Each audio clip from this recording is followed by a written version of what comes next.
The paper reports that two of the male prostitutes were given a late-night tour of the White House last year.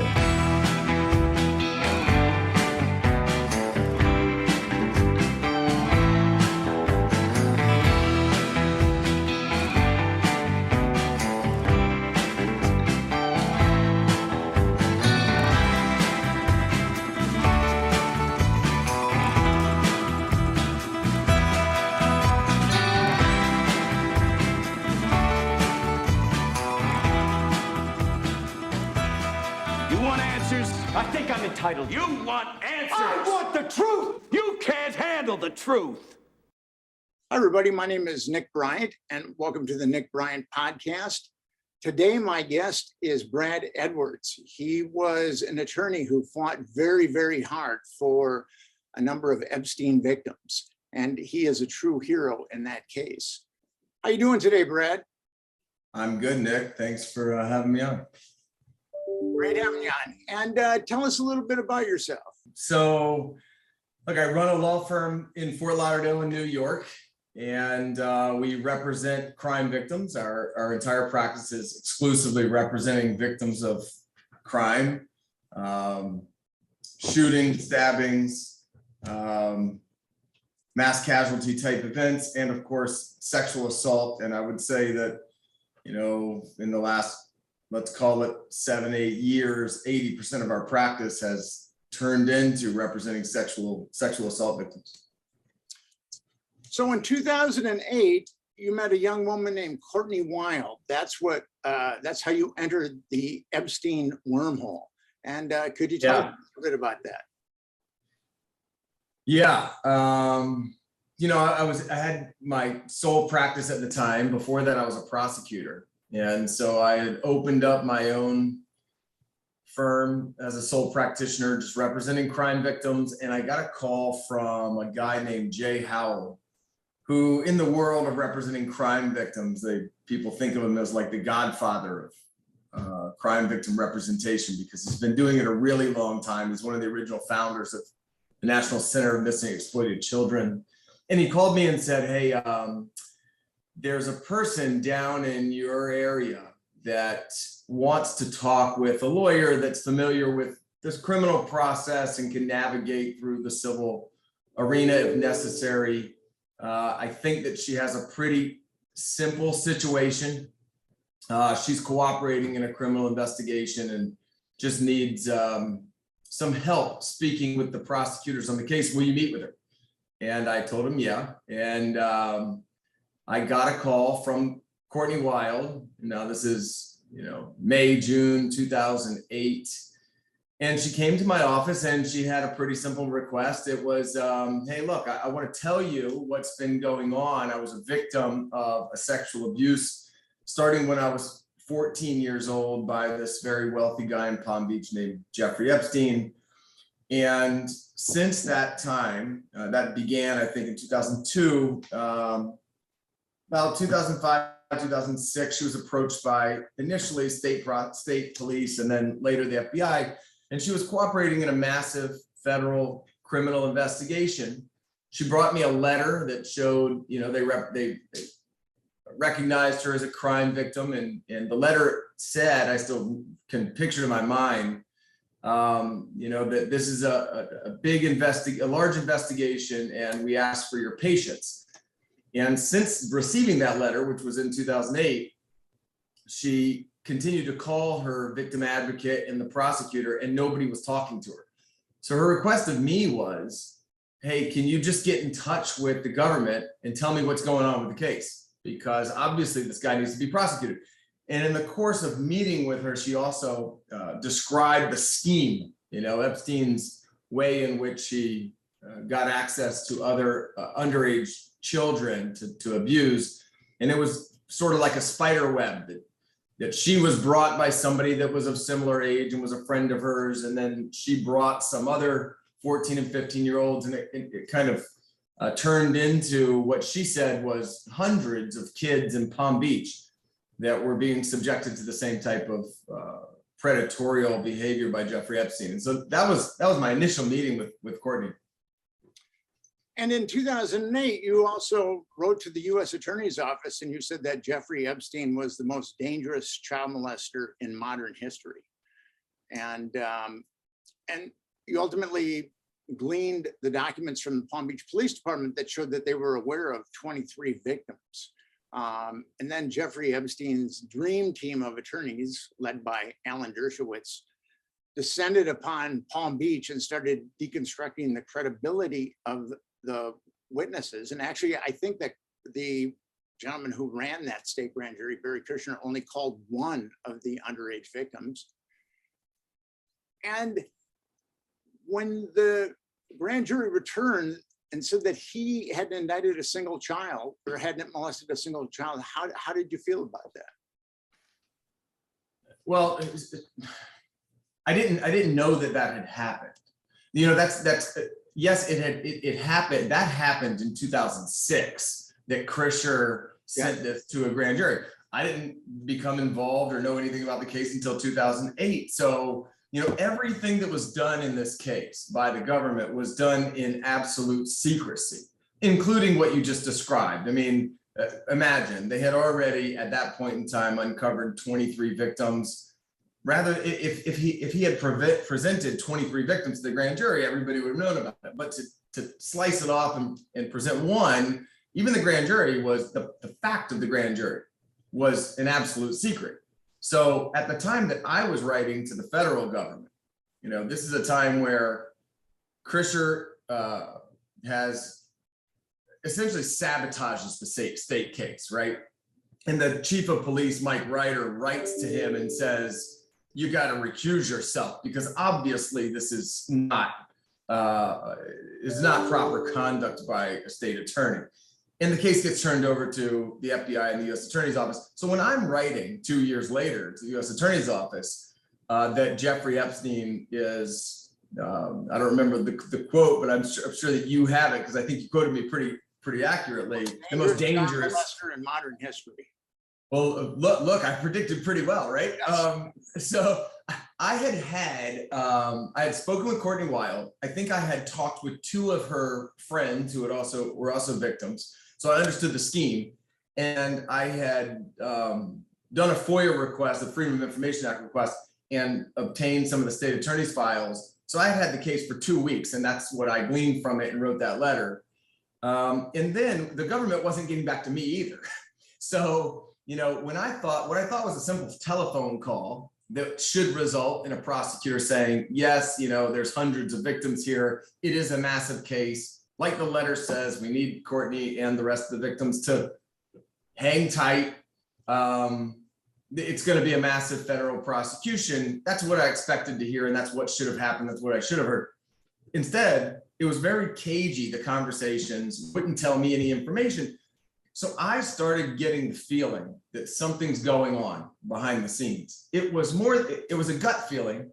And then I received a telephone call from the federal prosecutor in charge saying, hey, Brad, there is going to be a hearing on June 30th, which was, I think the telephone call that I'm receiving was like June 28th, and it's over the weekend. There's going to be a hearing on Monday, June 30th, 2008. And Jeffrey Epstein's going to plead guilty to state sex offenses. And I confirmed on the telephone call, well, this has nothing to do with my clients though, because they're cooperating in a federal investigation with you, right? And that was confirmed. So the state prosecution had to do with the victim that was before the grand jury years before, who I didn't know. It wasn't my client. And like you said, you know, it was one person of many people. So I thought very little of it. After that hearing, I then called the federal government again and said, okay, now I understand he pled guilty to some bogus charge of soliciting a minor for prostitution. Now, what's going on with the federal investigation? And the prosecutor said to me, you should write a letter and tell them how you feel. So I did. And I began getting the feeling that some deal was being worked out behind the scenes. Now, I was sort of right and sort of wrong, but I filed the first federal case which was on behalf of Courtney Wild and all other similarly situated Epstein victims against the United States of America. And I asked for an emergency hearing, which I got immediately. And at the emergency hearing, I don't know if you had the transcript, but I had Courtney Wild and another victim in the courtroom, Jane Doe too.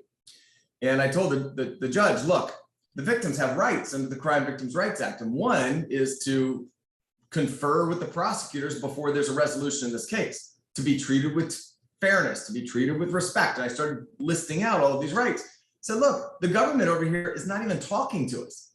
And when they talk to us, they're giving me the impression that something secretive is going on, which can't be right. And the government, for the very first time, says something that shocked us and left us not really knowing what to do. And it was, well, Mr. Edwards is wrong. Something is not about to happen. There's not a secret deal about to be worked out.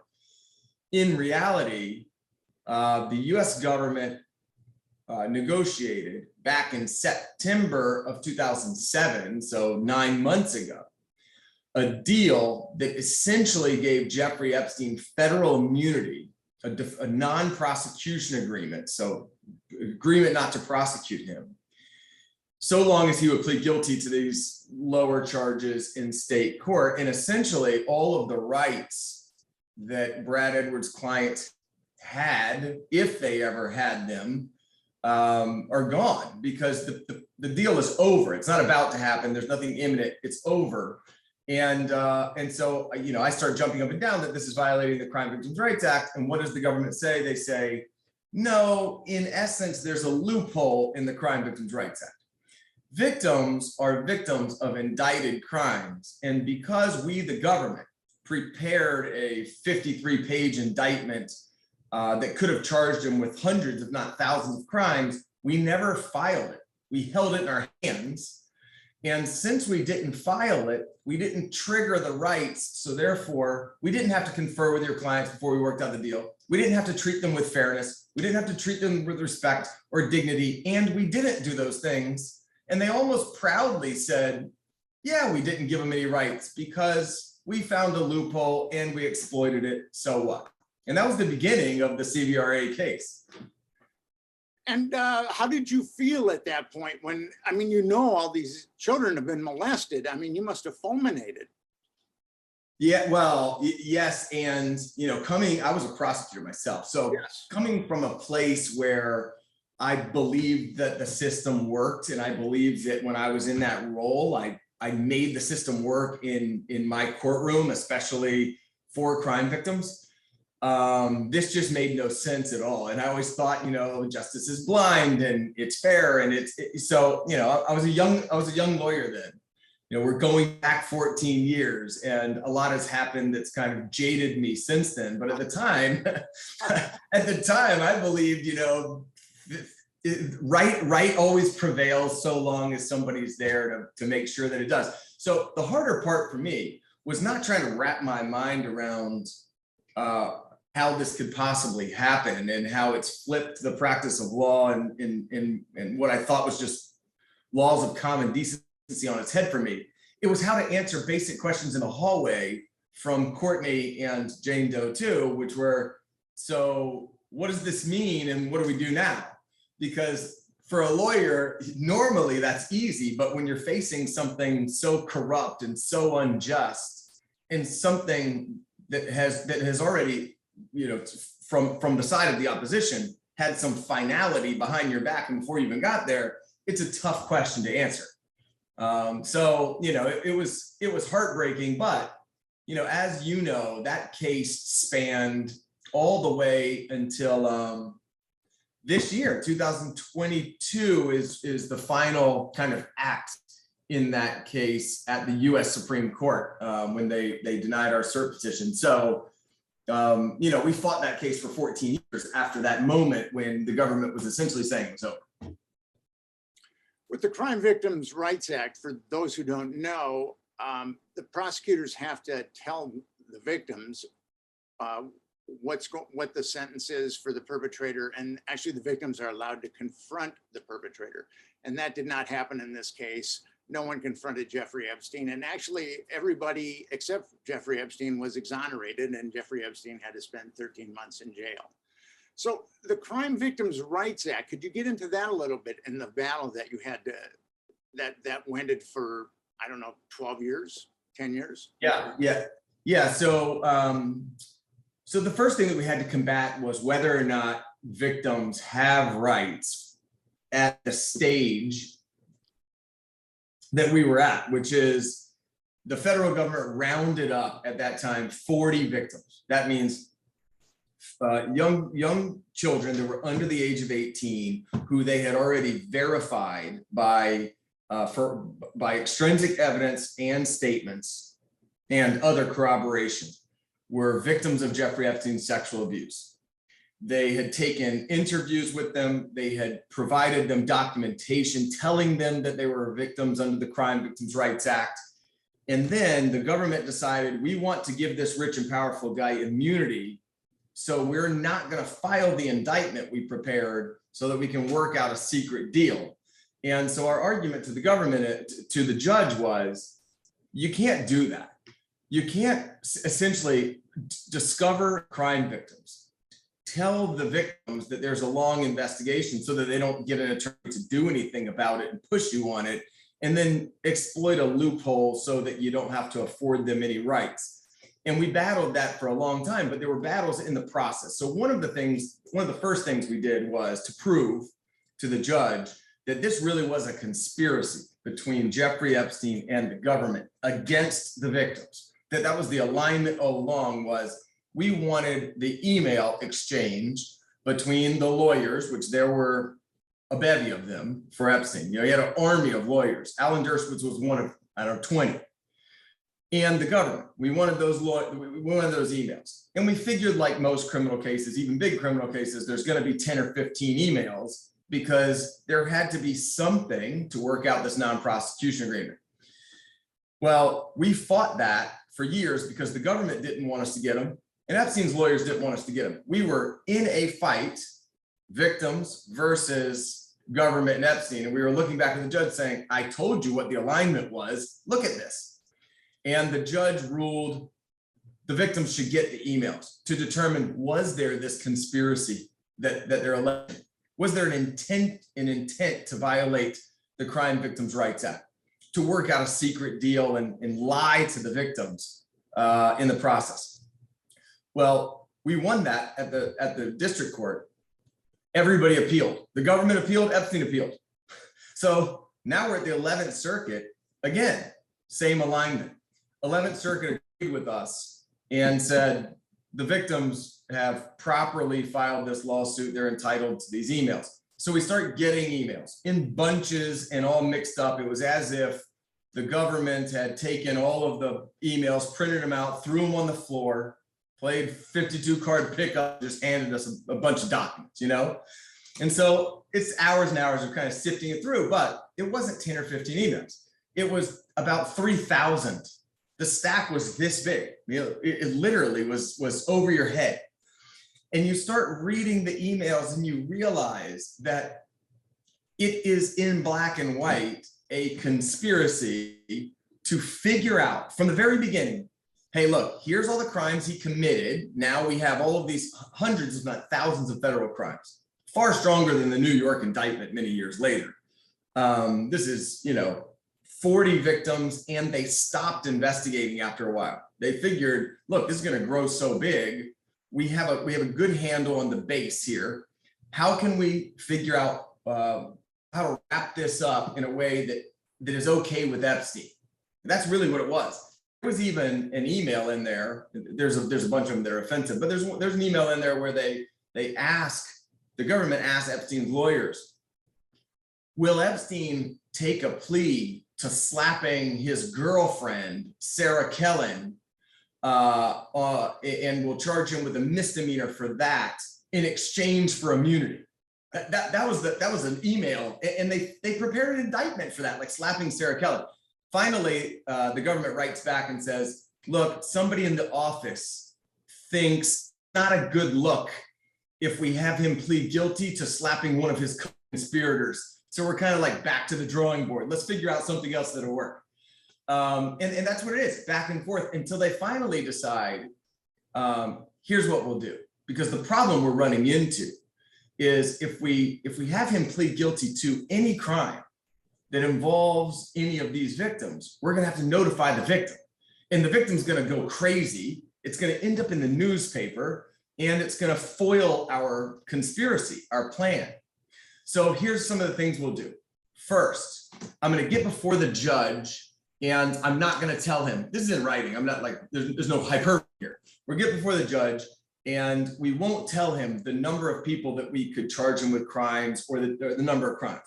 We'll move the proceeding to Miami so that the press, the local press, won't be able to pick up on it in Palm Beach. Then we'll go with Barry Krischer's BS grand jury indictment, and we'll give him immunity for all of the federal crimes, because any one of the federal crimes is gonna trigger an uproar, and it's not gonna work. And then we won't file the federal indictment at all. If we don't file it, then we haven't technically triggered the rights of the crime victims. We can do this in absolute secrecy. Then there starts to be this discussion behind the scenes of, well, what happens if the girls, that's what they're calling them in the documents, if the girls file lawsuits? Aren't people going to know? They come up with another idea. And this is, when I say they, it's Epstein and the government working together to come up with ideas to solve Epstein's problem. They say, look, what if we choose together a lawyer that will represent all of the victims? We will send them letters and say, all of them go to one lawyer, and Epstein will pay damages under a very particular statute that requires him to pay between $50,000 and $150,000. And that's what he'll do. He'll pay the $50,000 each, and they'll all just go away. And that's how the plan was supposed to work. And the plan, honestly, this is what's crazy is it would have worked, but for Courtney coming into my office with this letter and saying, nobody's answering my calls. Like, I'm patient, I'm being patient, but nobody's answering my calls. And we throw a monkey wrench in things by suing the government and saying, hey, something's going on. You know, but it was kind of like, I'll say in a way, dumb luck, and also just like being so naive and kind of dumb prosecutor myself, you know, that's kind of like that something smells wrong, and we stumbled into it. But anyway, once we get the emails, we start seeing this conspiracy, we start putting it before the judge, and the judge now realizes, hey, wait, they were right. It's not some crazy conspiracy theory that I've heard from, a million people all over the place. There's hard evidence here of a real conspiracy that took place. And we got some more discovery, and the judge said, okay, it's time for summary judgment motions. We filed our summary judgment motion, basically having the judge declare as a matter of law that the government had violated the Crime Victims' Rights Act. And I don't remember the year, I think it's 2019, 2018. We won that. And the Judge Mara declared that the government had violated the Crime Victims' Rights Act by failing to meaningfully confer with them and treat them with fairness and dignity and the things that they're owed under the act. So we won. I mean, ultimately, making a really long story even longer, Jeffrey Epstein gets arrested in 2019, and then we're at the remedy stage of the case, and we're about to get the judge to decide what the remedy is for this violation. Our ask was invalidate his non-prosecution. It's a contract between two people that deprived the rights of a third party. So it's an invalid contract. And so you should be able to prosecute him. And before that was decided, Jeffrey Epstein hung himself. And so Judge Mara decided it's moot. And, obviously it was, as much as we wanted to argue it wasn't moot for other reasons, he pretty much mooted it because invalidating agreement or not as to a dead person really didn't matter. So that's kind of the long and long of the story. I have read a number of those emails. They are egregious. I mean, really egregious. Yeah. I was stunned when I went through some of those emails. Now, you said it was a moot point, although it really wasn't a moot point after Jeffrey Epstein had hung himself. What did you mean by that?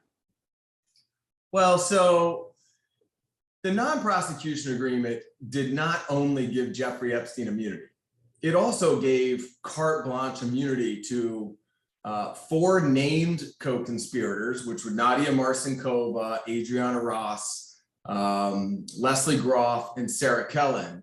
But it also gave immunity to all unnamed co-conspirators, which, you know, we could sit here and list out names that we know now that could go on for, 15 podcasts. But so we said, wait, Judge, it's not moot because we should be able to invalidate this agreement that gave immunity to all these other people, and the government should then at least be able to prosecute those people. And that's an argument that I thought was a pretty good argument. The problem with that argument is those people that were given immunity, they weren't at the bargaining table. They weren't part of the conspiracy. They weren't part of the problem. They weren't the ones who conspired to violate the crime victims' rights. They hadn't violated anybody's rights. In fact, what we learned later was those people didn't even know they had immunity. Jeffrey Epstein and the government got immunity for those people so that they wouldn't flip on Epstein and blow up this deal. They threw in immunity for everybody else so that there would be no incentive for anybody to think they're going to be in criminal trouble and need to tell on the organization. And this is scores of people. We're talking perpetrators. Yeah. I mean, you're talking dozens of people. Dozens of people got immunity and they didn't ask for it. But we ended up losing that argument on appeal. We at the 11th, it was a split decision. We lost it at the 11th. Then we took it up en banc, and it was a close call en banc. And then we took it up to the U.S. Supreme Court, and the U.S. Supreme Court didn't take the case. But we fought it all the way till the last dead end. And I was disappointed, but I understand the reasoning, and that's only because of, what it is that really gets me is it's because of how many levels of corruption really took place. That's why we lost. It was like so many different people, so many different levels of corruption down the road is where we finally, run into a dead end. What are you gonna do? You and Epstein actually developed, I wouldn't call it a friendship, but you were meeting at Starbucks. And why don't you tell us a little bit about that? I found that part of your book to be very interesting. Yeah, so it started in 2009. There were a bunch of civil lawsuits proceeding against Jeffrey Epstein. And we were uncovering a lot of things. And there were a lot of lawyers involved that were kind of treating the case like any other case. For me, I couldn't, mainly because of the injustice I described before. I mean, the whole government railroading victims was just not sitting well, and why they were cowering to this guy. It just, I couldn't sleep at night. So I was treating it like a different case. Like, this is now just a mission. And I'm going to see to it that this guy's in prison, whether the government is going to cooperate right now or not. So Jeffrey Epstein was having a problem with the way in which I personally was attacking him. And, I guess like the old saying goes, the best defense is a good offense. So he sued me, and he made up all kinds of crazy actions. But when you have good lawyers, when you have reputable lawyers, when you have big law firms that are willing to back massive lies only because Jeffrey Epstein's paying a big bill, it took me a while to beat those false charges in the lawsuit away. In fact, I filed it in 2009. I didn't get his lawsuit dismissed till 2012, and then I filed a lawsuit. Once I got it dismissed, I sued him personally for malicious prosecution, which is essentially saying you made up a bunch of shit is false against me, only to deter me from prosecuting cases against you, which he knew he had done. But we were operating through lawyers, and it was very difficult for me to get close enough to him to kind of appreciate who he was, what made him tick, what might be a weakness, and where we might be able to turn this around for the victims and against him. So we started at a mediation where we both kind of looked at each other. And I said, look, nobody's going to get anything done with lawyers. I think that Jeffrey and I should just hand it together. And we went in a separate room, and he picked up a glass and he said, I think I should just smash it right now. We should make all the lawyers out there think we're killing each other. And we sat down and we talked for about 30 minutes. 10 of it was about the case.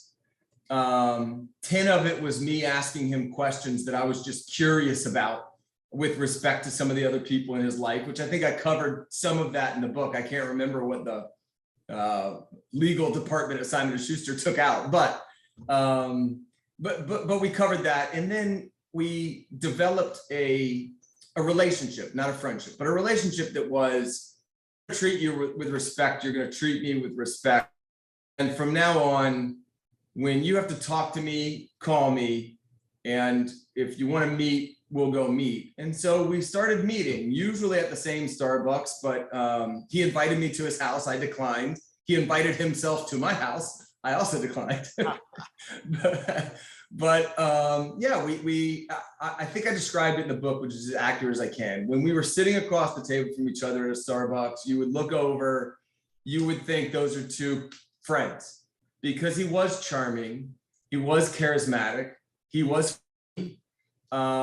He would make you laugh, usually right before he would some threat. But both of us knew stood. He every single meeting thinking, hey, that's the most dangerous person in my life to me. And I left every meeting thinking that's the most dangerous person in my life to me. So there were also threats. I mean, he threatened you on various occasions. Yes, and I wish that there was like a video camera so that you could see kind of the this is sound oxymoronic, but like the charm with which he made the threats. You know, he would almost lean back and kind of give that half smile and say, you know, if you keep pursuing me the way that you are, someone's going to get hurt here. You know what I mean? Brad, you understand that I have resources that you could never imagine. I know what's going on inside the government before it happens. And then he would give me an example of it where he told me about something and somebody that was going to be arrested. And the person didn't get arrested for 4 years after that. So it was true. He had moles everywhere. He said, look, I have you under surveillance, but I can have your wife and children under surveillance 24 hours a day, and I haven't done that. And he would tell me all the things he hasn't done. And he said, but you're going to force me to start doing it. And I'm telling you, you keep messing around, someone's going to get hurt, which was as severe a threat as possible, but in somewhat of a jocular manner, but you knew he was dead serious, There's an anecdote in your book, I get a kick out of it. You and a colleague drive the same car, and they put the tracker on his car instead of your car, and they're thinking that you're having an affair when you're just driving home. Yeah. So we both, myself and my time, Steve Jaffe, we both drove the same Infiniti. And Jeffrey Epstein called me and said, look, you might want to drop your lawsuit or else someone might start finding out about who you're going to visit every night in Weston. I said, I don't know what the hell you're talking about. He's like, everybody denies affairs. Everybody denies it. But I have. And I didn't really understand it. And then we hired somebody and started looking for bugs under my car and everything else. And I was saying, but it can't be. This just isn't true. And then we looked across like in the parking lot and I was like, oh my God. We went over and found the bug in Steve's car. And Steve lived in Weston. He wasn't having an affair either.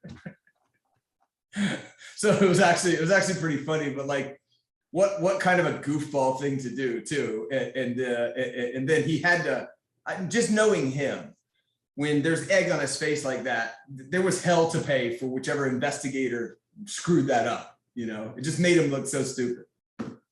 Well, in your situation, you had to be squeaky clean because he would have found some way to compromise you.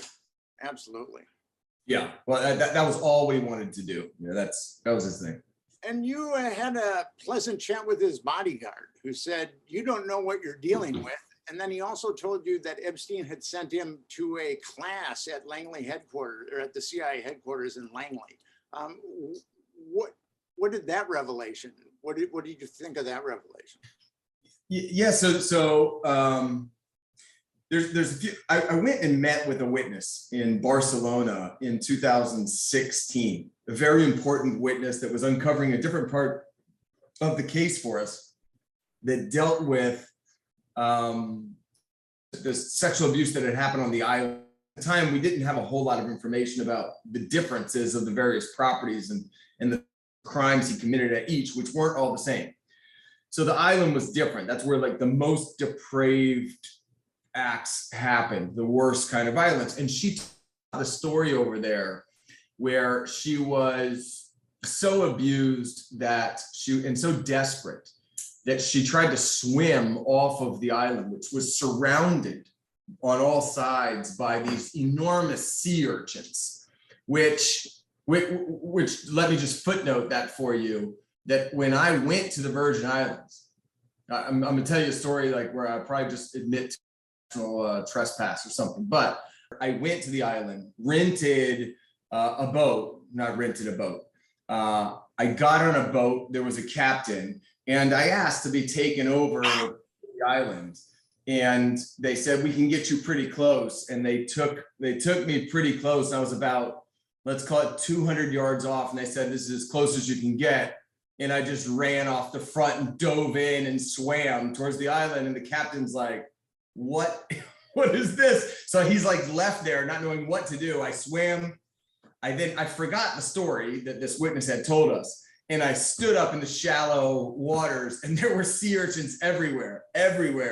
But I put my flippers back, got on the island, sat on the bench, got a picture taken on his island by the captain.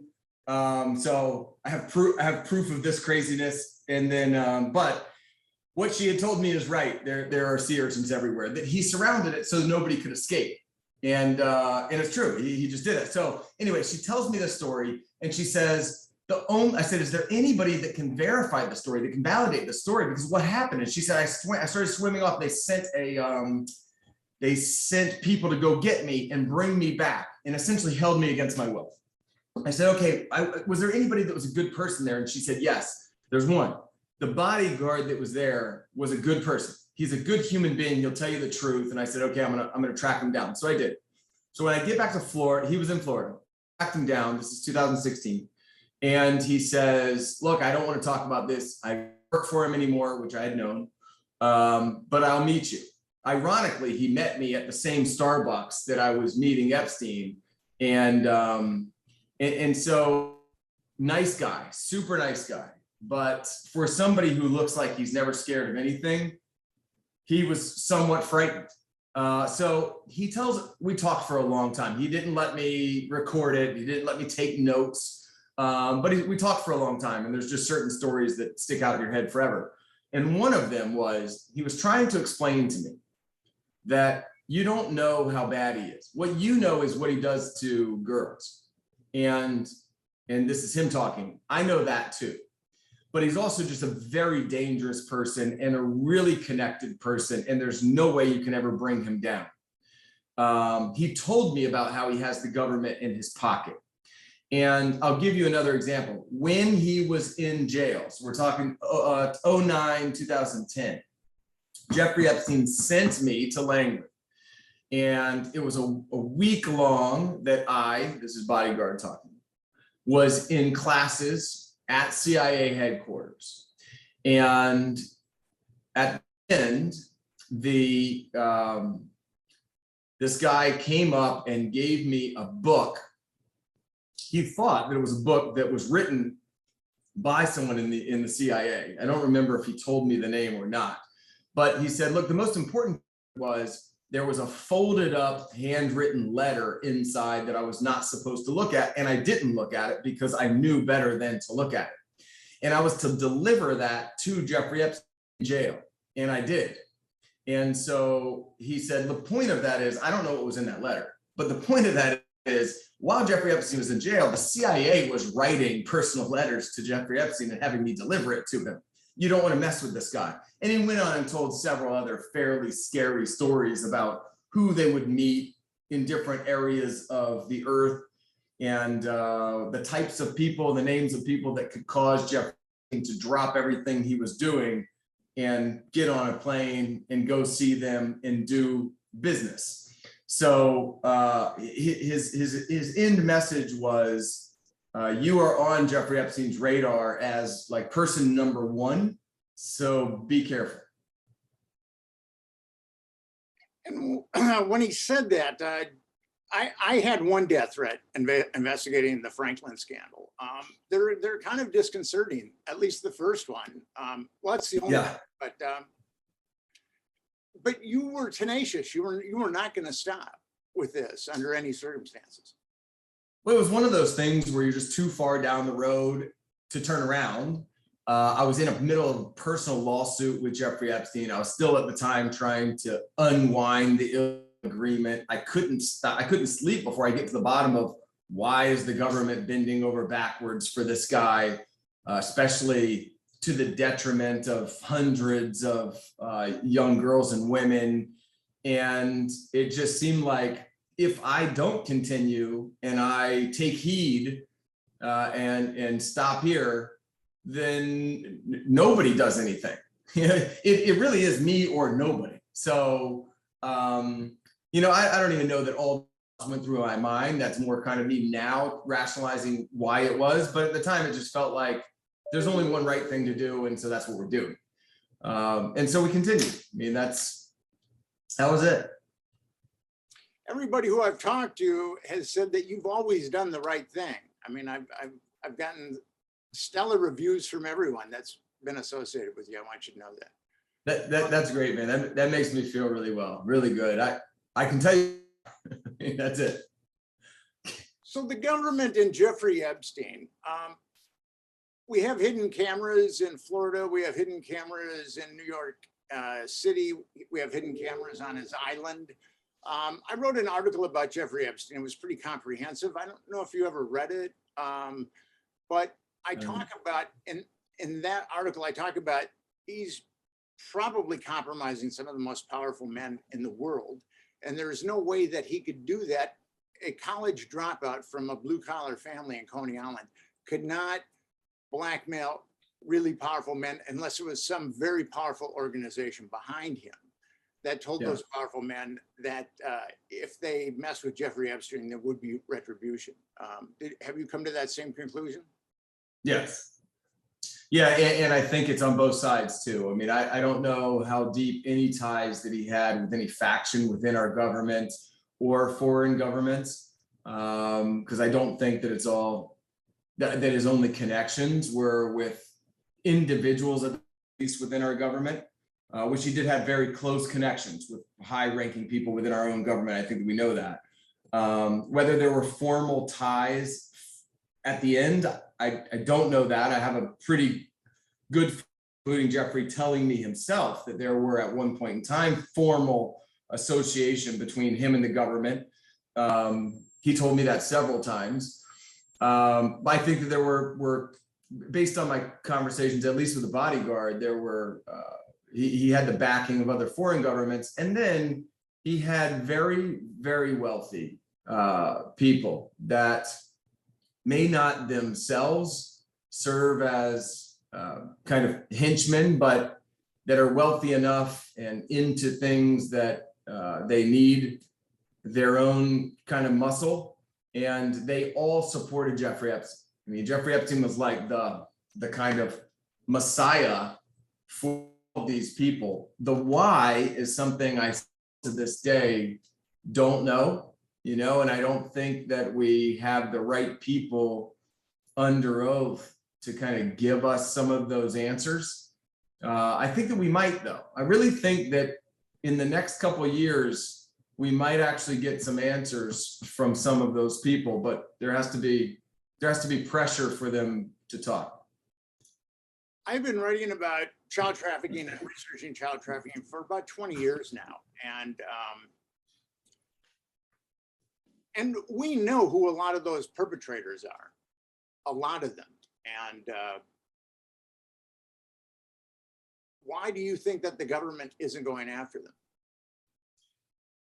Well, I have sat in a lot of the meetings, and some of the reasons are the main reason is the federal government is interested in the federal government in New York. Southern District of New York prosecutors have just been great.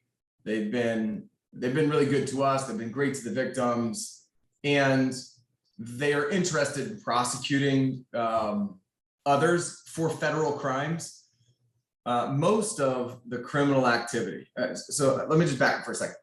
Obviously, in terms of sex trafficking, Jeffrey Epstein is number one top because for the most part, his sex trafficking operation was designed for his own sexual gratification for the most part. 100% designed that way, and 95% of it, it happened that way. The other person who helped develop it and start it and set it in motion that could continue to expand and provide him, new prey was Ghislaine Maxwell. And then she starts, after she sets it in motion, now she sets some underlings who start to run it, the Sarah Kellens of the world. And there gets to be a point in time where some of the girls are too old for Jeffrey Epstein, which for some of them, it was 18. It was more a look than anything. For others, it was, as old as 25, which when you're talking about on the receiving end of this, a 60-year-old man, it sounds ridiculous, but somewhere as old as 25. But that's when he would start, let's call it sharing some of these girls with his friends. They were people who that were at a stage trusted them because they had been victimized by him for so long that he had gained their cooperation. They were no longer minors, and he could convince some of these wealthier people that they have nothing to worry about. Look what he's doing. He's not getting caught. And there's a list of those. And some of those people interacted with 4 or 5 of his victims. Others, it was 1 or 2. And you're right, we do know who many of those people are. I mean, I think I could probably, off the top of my head, there's 10 that come to mind. I don't know how many there are overall. And they changed over time. In the 90s, there was a crew that he would that Jeffrey would send his girls out on dates. Can you hear me? Yeah. Yeah. And then in 2000s, his focus was different. It became political. And so you saw a different element of people. And then he needed help in other ways in the Middle East or elsewhere. And so you see a different crew of people that come in and kind of share in the girls. But the acts that happened were acts that happened primarily in his house in New York or in the Virgin Islands, but the vast majority are a girl who is no longer a minor, at least in that jurisdiction, which that changed over the place, especially when you're talking about places like France or something like that. It gets a little, it's 15 or 16. And it's not traveling on an airplane across state lines. You can't link any of the individuals only traveling to that jurisdiction for the purposes of sex. There was usually some other legitimate reason for being there. So frankly, sticking some of these people with federal charges is very difficult. Now, to ask the other question is, well, why aren't the state prosecutors interested? I have no idea. And there really doesn't seem to be any real interest. And there seems to be some really strong information, evidence of crimes, and no real interest in prosecuting. In a lot of those situations, you could use the Mann Act if you so choose to prosecute. Yeah, yes, but you need some connection of dots that, let's just say that for most of those people, there were pretty good buffers in place. And Jeffrey Epstein helped to facilitate that. And between me and you, I'm sure there was detailed conversations about what buffers were in place and what protections were being put in place. But with Jeffrey Epstein, you're kind of missing some connection. So do you think that there was blackmail involved with all these cameras at his various abodes? Oh yeah, I think that Jeffrey Epstein was a master of blackmail. That's what he always wanted to do. You know, I mean, you know, but even by the call threatening me with respect to what he thought was me in an affair, his whole world was blackmail. That's all he cared about doing, was setting people up with blackmail. Which you don't have somebody up with some underage girl to blackmail them. If this person, a married person, that was one of his favorite things to do, you know, have some married friend of his just with another 24, 25-year-old, it already causes that individual problems. And plus, you're doing it over at Jeffrey Epstein's house. And if that was post 2009, he's already a registered sex offender, you have other problems. And I think that, you know, the media has already exposed those people who might have had those problems, who are now running into life problems because of that association. They might be running into life problems, but they should be running into jail cells, unfortunately. I don't disagree with you. You and Paul Cassell met Virginia Giuffre, and she told you her story, which is pretty horrific. And you helped her make an affidavit that accused Jean-Luc Brunel and Prince Andrew and Alan Dershowitz of molesting her. Now that was pretty gutsy at that time. What drove you to do that? Well, so the Crime Victim Rights Act case, we had certain categories of people, and we were getting a bunch of defenses thrown at us. You know, in fact, one of the defenses that was constantly being thrown at us by the federal government as an excuse for the immunity they gave Jeffrey Epstein was that we knew about these 40 victims in Florida that he used, but we didn't know for sure that these were federal crimes, and we didn't have absolute proof that he had trafficked them on an airplane.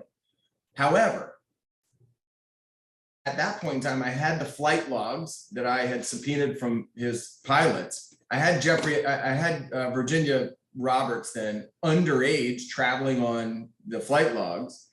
So when I met Virginia, and she also was able to provide us photographs of her and Ghislaine Maxwell and her and Jeffrey Epstein and her and Prince Andrew in foreign countries with no possible excuse other than their sex trafficking her. We told her about the case, and she said, I want in, I want to help. And the best way to bring her into the case is explain she defeats a defense judge right now. They knew about her. They knew what they were doing with her. They knew her age. It's sex trafficking at the clearest level, no excuses. And so it was to join her as Jane Doe 3 or 4, I don't remember.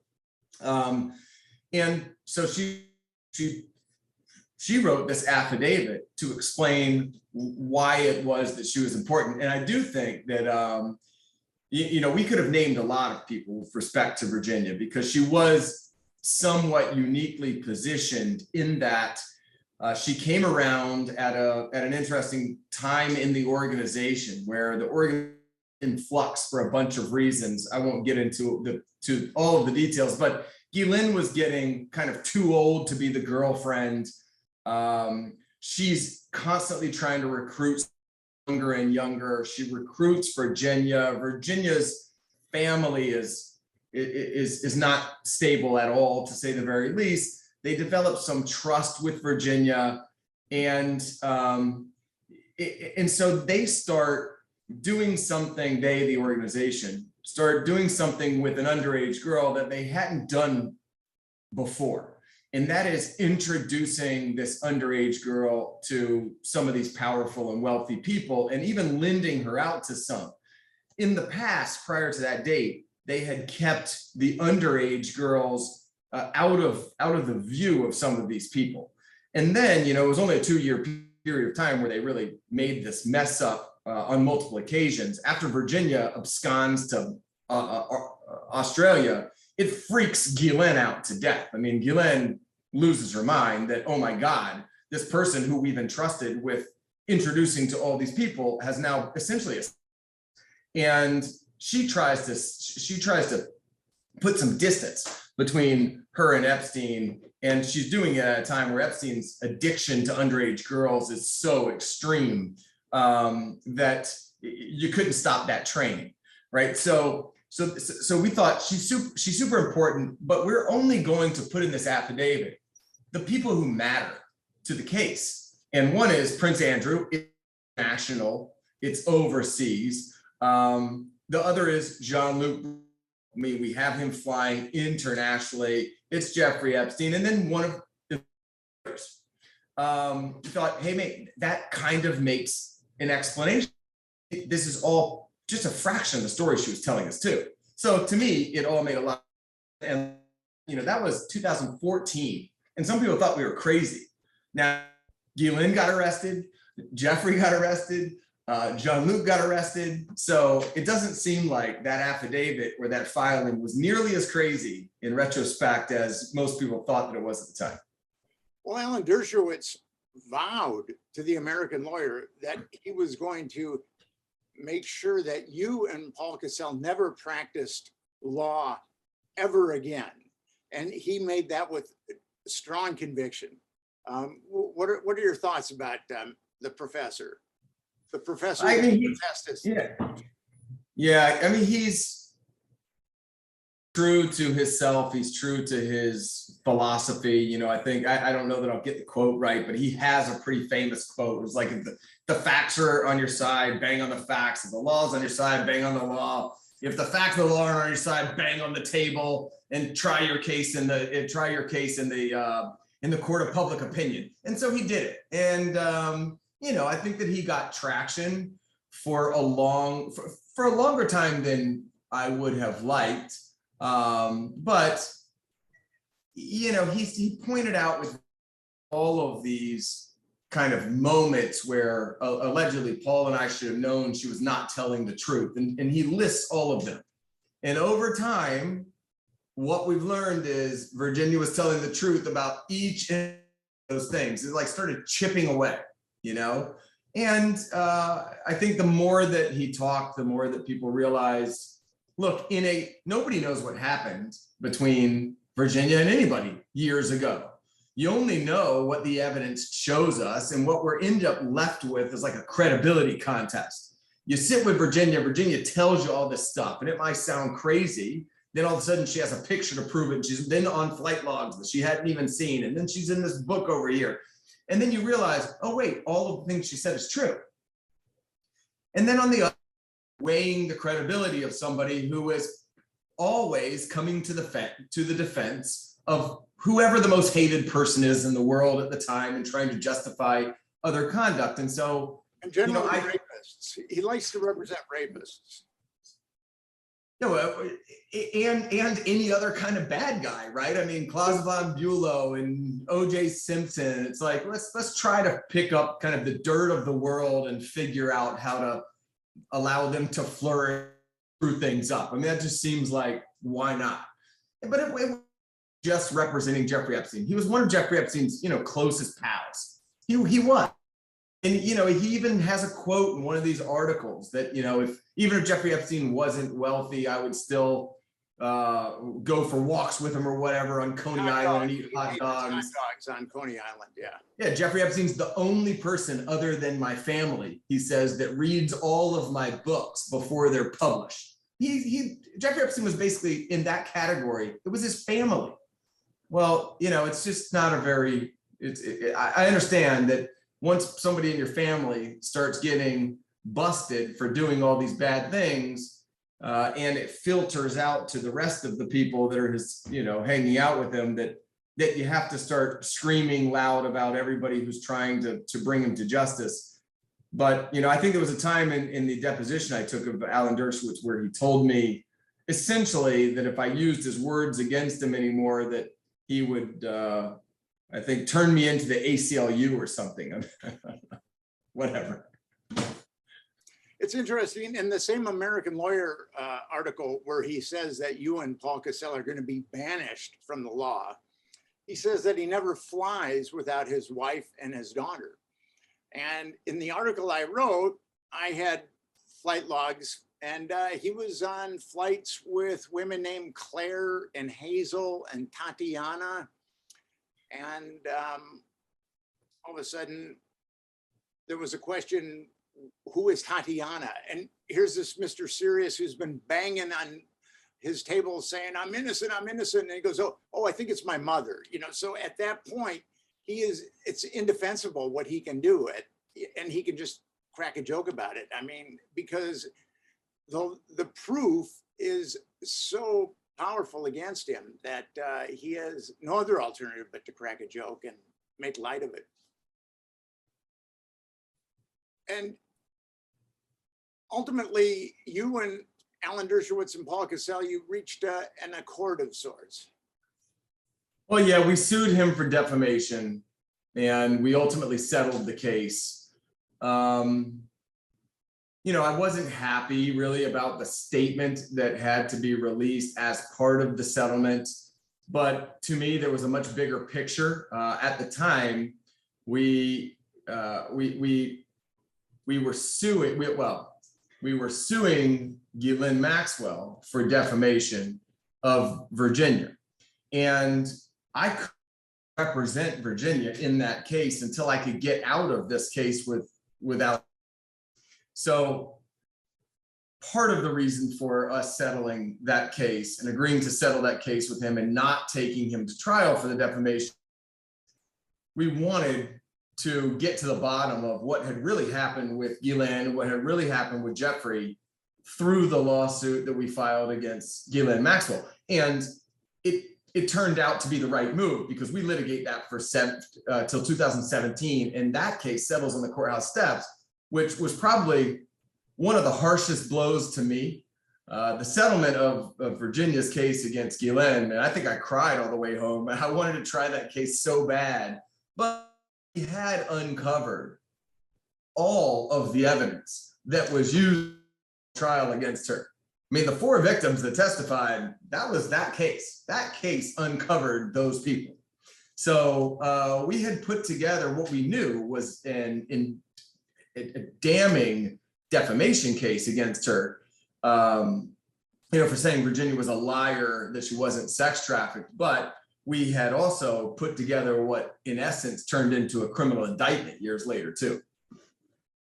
So with Ghislaine, what I was really disappointed with, she was indicted on 1 count of child trafficking, which carries a 15 to life sentence, but she trafficked girls for over 20 years. I mean, and she was indicted on 1 count.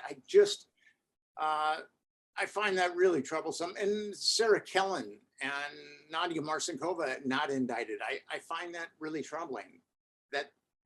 What are your thoughts about that? Yeah, I mean, these are tough topics. So, you know, over time, now I know a lot more than I did before. You know, I've represented now 69 victims. 69 victims, the earliest of which was 1990, and the last of which was 2019, all the way to the end. So over time, once you get that reason, you can kind of put together the evolution of operation and the stratification of it and what Ghislaine's role was at times and how she faded out at certain times and what buffers she put in place. She was more measured and more methodical, cognizant of the law than Jeffrey was. I mean, his addiction was so bad. He was obviously just the primary perpetrator and just couldn't, you know, fuel it enough. And at some point in time felt he was so above the law, he just didn't care. That was not her. She was far more protective of herself than most people realize. I mean, I'll start there. In the early 90s, when she's recruiting, I have to be careful not to use names here, but when she's recruiting the person from Michigan, she's 14 years old. That's at a time where they didn't have a sex trafficking operation yet. It was Jeffrey election for underage girls, and Guylaine wanted to make sure that he was happy all the time, and obviously went along with it. But at that point in time, I have no evidence that she ever engaged in sex with underage girls. In fact, I have a pretty good feeling she didn't up to that time. But she'll do anything, Jeffrey at the time, and she recruits Jane Doe 1. It's only a couple years later that the person who I testified as Kate, is recruited. And then it's only a couple years Virginia, and then Virginia had recruited Carolyn, and then it's Carolyn. Those are the four. Now, there is a time period where Maria Farmer, who report anything about Jeffrey Epstein without any doubt, right? I mean, Maria, 1996, absolutely reports to the FBI Guylaine and Jeffrey are sex traffickers. I mean, is working at Jeffrey Epstein's, watching Guylaine go out and bring girls into Jeffrey.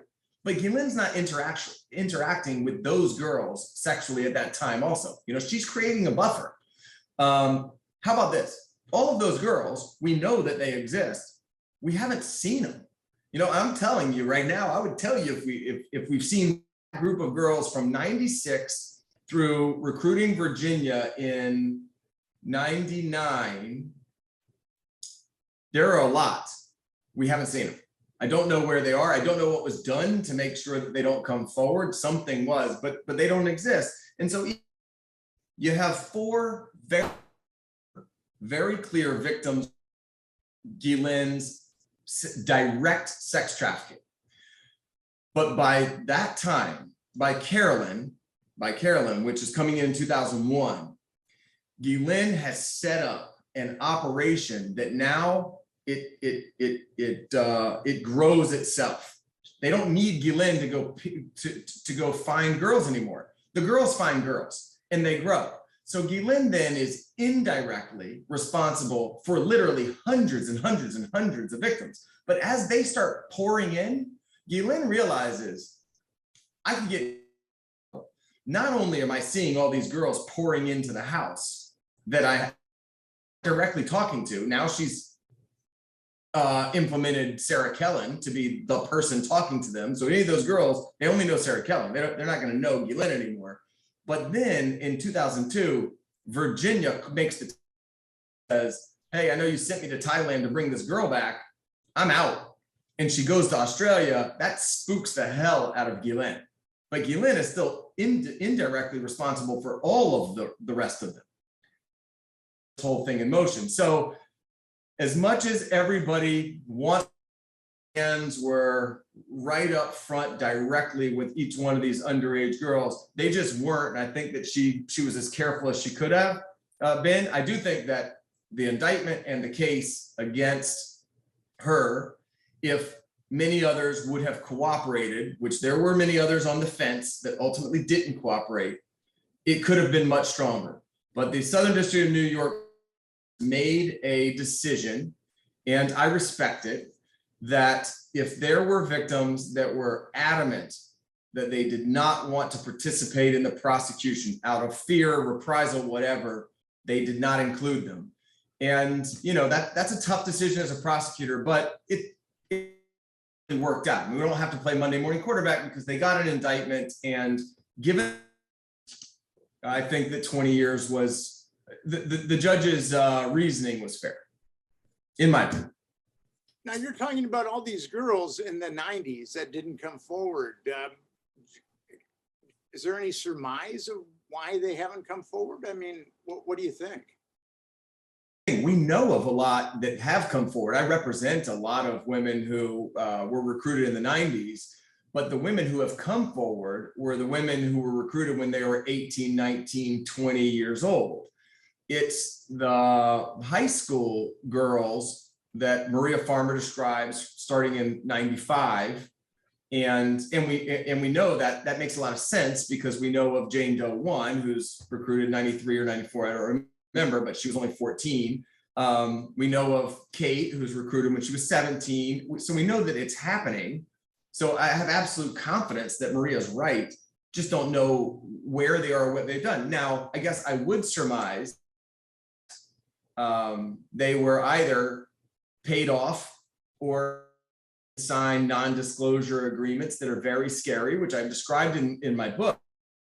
All of the staff had to sign, and they have to be very scary because even the staff that left Jeffrey Epstein and wanted to cooperate, and at sometimes in meetings about the things that they witnessed in the home, they ultimately decided how to, or else they serious consequences because of this agreement. There's a high likelihood that is, you know, part of the restriction. So for me, as I sit back and I look at, I've watched the Epstein Maxwell saga unfold, and I'm aware of all these perpetrators that you're aware of, that the government is aware of, and I really believe that we need justice on that level. Do you think we're ever going to have justice on that level to go after those perpetrators that we know that are unindicted? I predict that we're going to get it. You know, history is going to repeat itself. We're going to get it. It's not the way that people are thinking, because New York just passed. And like I told you, many of these perpetrators, the services of Jeffrey Epstein's, those who were too old for him, they were over the age of 18. So I think that when the Adult Victim Act opens up in, I don't know if it's October or November of this year, you're going to see lawsuits filed against those people. And when lawsuits get against those people, then all of the sudden prosecutors want to wake up, sort of like they did here, and feel like they have to do something. Now, I'll tell you, behind the scenes, they're being given opportunities to do something about it before their lawsuits, but whether they do or not, I don't know.